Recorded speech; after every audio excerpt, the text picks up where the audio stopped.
We've been going crazy at the agency. We like 5x our revenue in like 7 months. Everybody wants to know what you used GPT for. People are asking that, or a couple guys are asking. With it now, we're processing about 10 million GPT requests a day through OpenAI. Yeah, that stuff is getting pretty crazy. It's getting pretty nuts, man. Yeah. Well, what's up? How have you been? Anything fun? Oh, dude, I'm really well. I just got back from my business partner's wedding. We've been going crazy at the agency. We like 5x our revenue in like 7 months. It's crazy. Good. Yeah, cool. What crypto are you selling? No, I'm just kidding. Yeah. It's worse than that, bro. It's AI. It's the other meme. Gotcha. It's what all the crypto people went from that. I'm still waiting for somebody to put like AI on a blockchain and then sell an NFT of it or some stupid shit. But yeah, we'll see. Yeah, I've made my mistakes with crypto, and I'm hopefully past that phase of my life. I'm gonna do some other stupid investment now. But it's funny because I think we're one of the few companies that's actually using GPT at scale. Okay.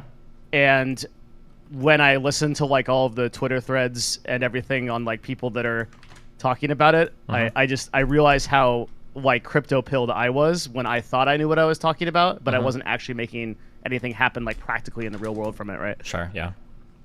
Yeah, so it's like really different at an agency level that we're actually like doing shit every day with it now. We're processing about 10 million GPT requests a day through OpenAI. Yeah, that stuff is getting pretty crazy. It's getting pretty nuts, man. Yeah, there's like streamers doing it now, like the Vidal bot. Have you seen that on Twitch? Is that the thing that is just all AI ran? It's this little girl that like yeah, I've people had her type messages of and shit, I think. If it's what I'm thinking of, yeah. Did you still have motherfucking game, right? Okay, cool. This chat is saved. Good. Everybody wants to know what you used GPT for. People are asking that, or a couple guys are asking. So we use it to interpret the results of content. So what we do is we try to determine if that content is sponsored or not, and if it is, who is it sponsored by, and why does that matter? And then we use that data, we aggregate that to make more informed decisions about how we select for influencers or marketing campaigns for our brands. So to put that way simpler, we literally just download other people's content, figure out what it does, and then we collect all that and tell brands what the best practices are for like their advertising campaigns. Gotcha. Okay, cool. Interesting. Yeah, it's cool. I think we're the only people doing it right now. What's funny about GPT is that it makes such stupid ass mistakes. Like it'll say something like, "This video is in Korean," and it'll be like, "No, it isn't." Like it's clearly not. Like it makes really weird logic leaps that no human being ever would. And for that reason, I don't think that it's like even close to being like so. Okay, so like out of the 10 million requests on average that we process per day, we get about 300,000. Like just outright errors, but the errors are stupid. They're not like errors that you or I would make. They're really, really obvious logic problems that just we actually need to hire somebody to go through to be able to just like check the box that's like, no, this is just not true. Yeah. There's a, it was really funny. I'm making this up because I'm exclusively going off of headlines here, so I might be literally inventing some of this. But I think somebody tried to get like ChatGPT to do like litigation, to actually try to go to court and argue a case through ChatGPT, and apparently they were running into problems where it was just like making up court cases. Yeah, it does. It makes up all kinds of things. It'll just literally. It's so weird how it does it though, because I don't understand like the inner process of LLMs or anything, but it just makes up things that are so like for a human being, they would be able to look at it and in like a split second, they'd be like, that's like total nonsense. Yeah. And that's really crazy when you're using this thing to like do medical advice or you know, plan routines and stuff like that. It's like pretty spooky. Yeah, it's funny. It breaks like in really like not inhuman ways, yeah. Yes, it does. Wait, let me break your brain. Are you ready? I'm ready. Think about this really carefully. What does YES spell? Yes. What does EYES spell? Are you trying to trap me in like a thing? No, I'm just asking. YES. Okay. Yeah. What is what? So YES spells what? Yes. What does EYES spell? EYES.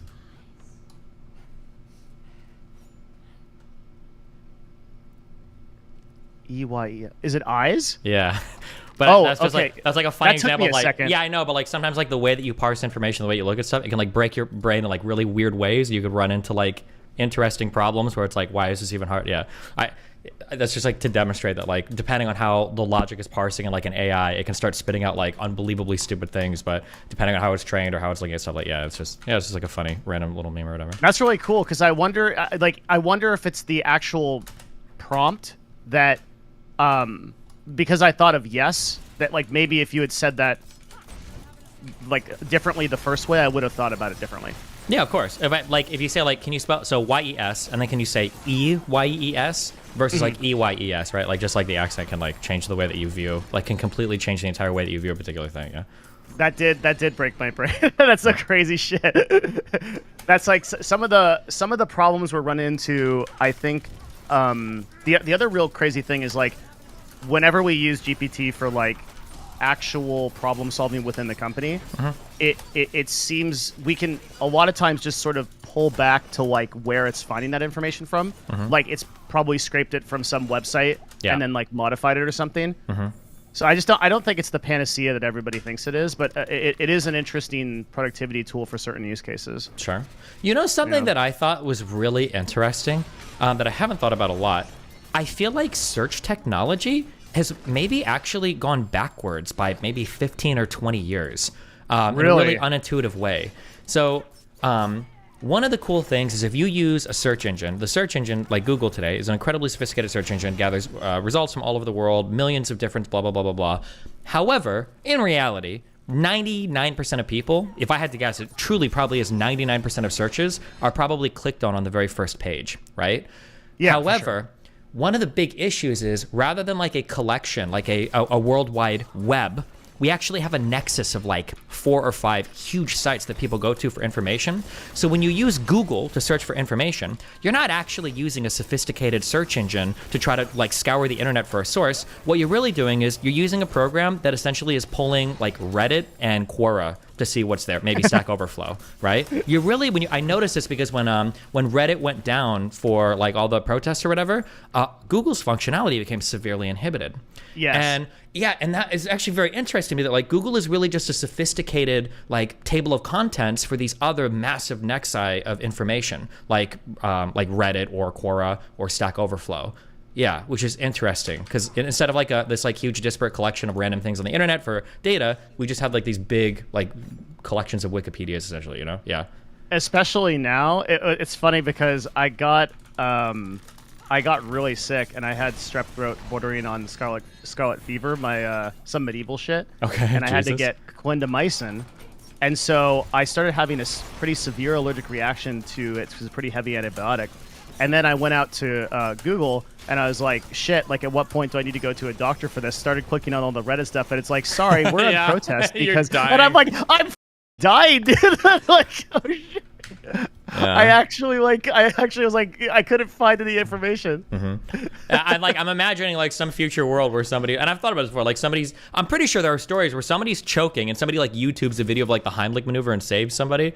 Imagine if like it's down, or like imagine if like, sorry, I deleted this video in protest and like grandma just dies choking on her turkey or some shit, and it's like, well.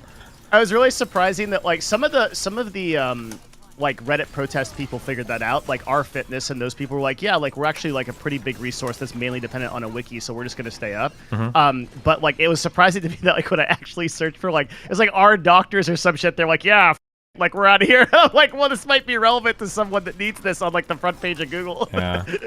Yeah, it's an interesting problem because like technically it's Google. Like I say that it's getting worse, but it's not really Google's fault. The reality is just that a lot of people congregate in these larger online spaces, but then that larger online space like kind of hurts the, like one of the cool things, I understand we're like really far removed from this, but like the cool thing initially about the World Wide Web was it was literally like a huge collection of message boards, 5 or 6 different search engines, a ton of different games and forums and like all these different things. Like, it was like, there's like a ton of information, a ton of places to explore. And now it's like 4 big buildings that everybody goes into basically. Yeah.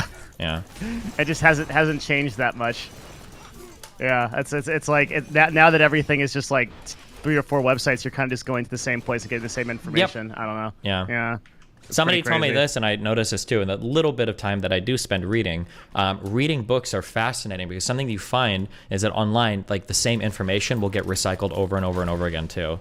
that like something will show up on Wikipedia, and then from Wikipedia that shows up everywhere. And then if you actually like crack open a book, you're actually opening, it's like the Library of Alexandria. You're like cracking open brand new fresh information that you've probably never seen in your life, because it's not just like copy pasted across a million Reddit comments or Google pages or whatever, you know? Yeah. I'm so on this train, man. I think that reading books is a superpower now, because when you think about it, it's like everything has been, especially with like YouTube shorts and TikTok, like everything's been distilled into like, can I become a master marketer in 30 seconds by watching this TikTok? Yeah. And if you read a book, which is like someone's dedication for 5 to 7 years to just put down that information, I try to read books in 2 categories, right? Which is like personal health and then marketing, and that's it. And I feel like I know more about those 2 subjects than most people. I don't know shit about anything else, but like that is what I study, and it's just from reading like 2 books a month. Sure.